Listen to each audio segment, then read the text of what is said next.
আসসালামু আলাইকুম ওয়া রাহমাতুল্লাহি ওয়া বারাকাতুহু। সম্মানিত প্রিয়রা হাজিরিন, আজকের এই ভিডিওতে আমরা আলোচনা করব হায়েজ অবস্থায় পেটের ব্যথা বেদনা, অতিরিক্ত পেটের ব্যথা কমানোর দোয়া। সাথে আছি আমি মুফতি জুবায়ের বিন ইমাম। আলোচনা বুঝতে সাথেই থাকবেন।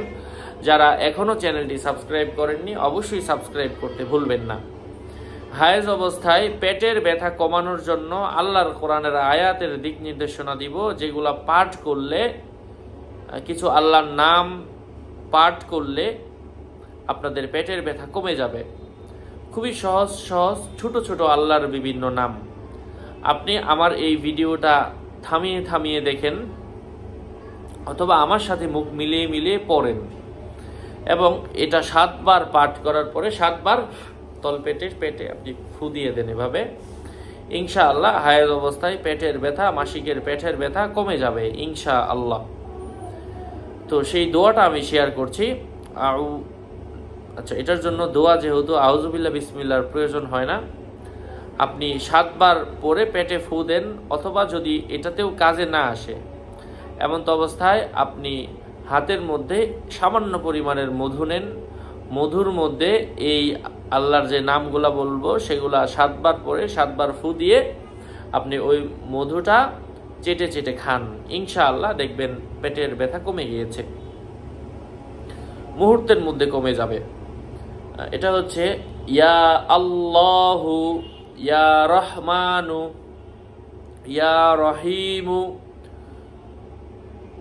বিসমিল্লাহির রহমানির রহিম ইয়া নূরু হামিম আল্লাহু হামিম আল্লাহু হামিম, মানে হা আর মিম কোরআনের আয়াতের শুরুর অংশ, একটা সূরার প্রথম অংশ। তারপর হচ্ছে আল্লাহু হামিম আল্লাহু, তারপর হচ্ছে ইয়া নূরু নূরু ইয়া বাসিরু আল্লাহু ইয়া বাসিরু আল্লাহু ইয়া লাতিফু ইয়া শাফিউ আল্লাহু ইয়া শাফিউ ইয়া কাফিউ আল্লাহু কাফিউ ইয়া নূরু। আল্লাহ পাক আমাদেরকে এই দোয়া, মানে আল্লাহর নামগুলা একসাথে পড়ে আমাদেরকে হায়েজের পেটের ব্যথা বেদনা কমিয়ে দেন, আমিন।